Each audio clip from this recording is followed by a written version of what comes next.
તલનું તેલ મૂકી તેલ થઈ જાય એટલે તેમાં મેથી, અજમો અને હિંગ નાખીને ગુવારને વઘારી લીધા છે. ગુવારને વઘાર્યા પછી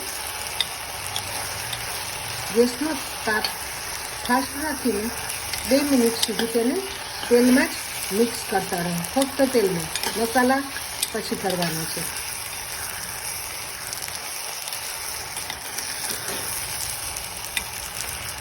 બે મિનિટ પછી ગેસને ધીમો કરો અને બધા મસાલા કરો. ગુવાર બરાબર સતળાઈ જાય તેલમાં જ ત્યારબાદ તેમાં મસાલા કરો. પ્રમાણસર મીઠું, હળદર, મરચું, કાશ્મીરી મરચું અને તીખું મરચું બંને મિક્સ છે એટલે થોડું વધારે નાખ્યું છે. તેમજ લસણ પાવડર,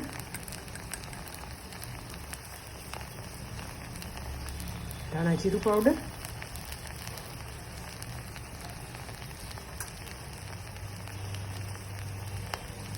તેમાં ઉમેરી દો અને ધીમા તાપે તેને પણ મિક્સ કરી દો.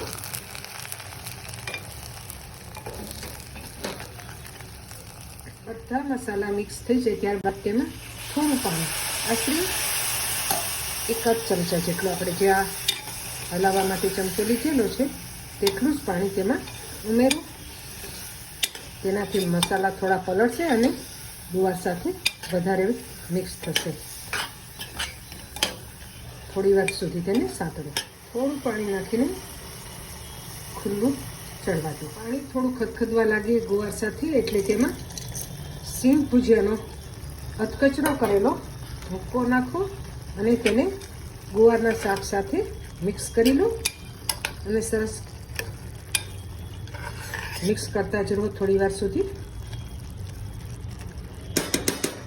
શાક બરાબર ઉકળી જાય એટલે કુકરનું ઢાંકણું બંધ કરીને 3 સીટી વાગે ત્યાં સુધી મીડિયમ તાપ ઉપર શાકને ચડવા દો. આપણે બનાવેલું સિંગ ભુજિયાવાળું ગુવારનું ગરમા ગરમ શાક તૈયાર છે. આ શાક ગરમા ગરમ રોટલી, ભાખરી, બાજરીના રોટલા ગમે તેની સાથે ખાઓ, એકદમ સ્વાદિષ્ટ લાગશે. બેની જગ્યાએ તમે 4 રોટલી ખાઈ જશો. ધન્યવાદ મિત્રો, વિડીયો જોવા બદલ ખૂબ ખૂબ આભાર.